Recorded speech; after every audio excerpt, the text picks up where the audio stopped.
কিন্তু জানো আমি দুইটা জিনিস রেখে গেলাম, ওই দুইটা জিনিস দূরে আঁকড়ে দূরে রাখতে পারলে মুসলমান। আমি বলে গেলাম তোমরা কখনো পথভ্রষ্ট হবে না, কখনো ধ্বংস হবে না।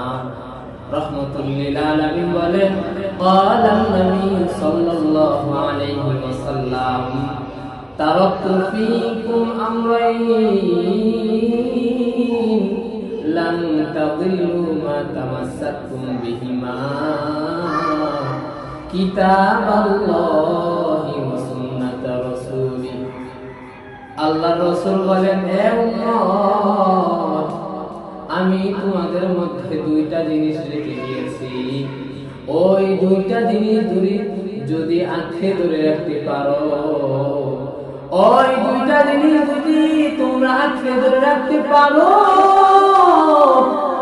কখনো পথভ্রষ্ট হবে না, কখনো ধ্বংস হবে না, কখনো বিভ্রান্তিতে পড়বে না। ওই দুইটা জিনিস কি জানো?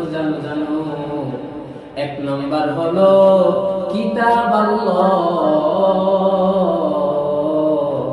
আল্লাহর কিতাব, ওই কোরআনকে যদি আঁকড়ে ধরে রাখতে পারো, কখনো আমরা ধ্বংস হব না, দেখি না। দ্বিতীয় নাম্বার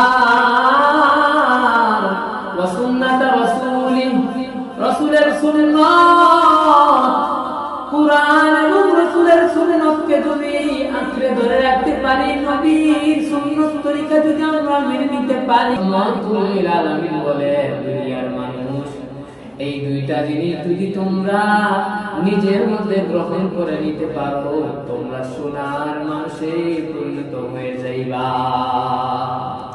সুবহানাল্লাহ।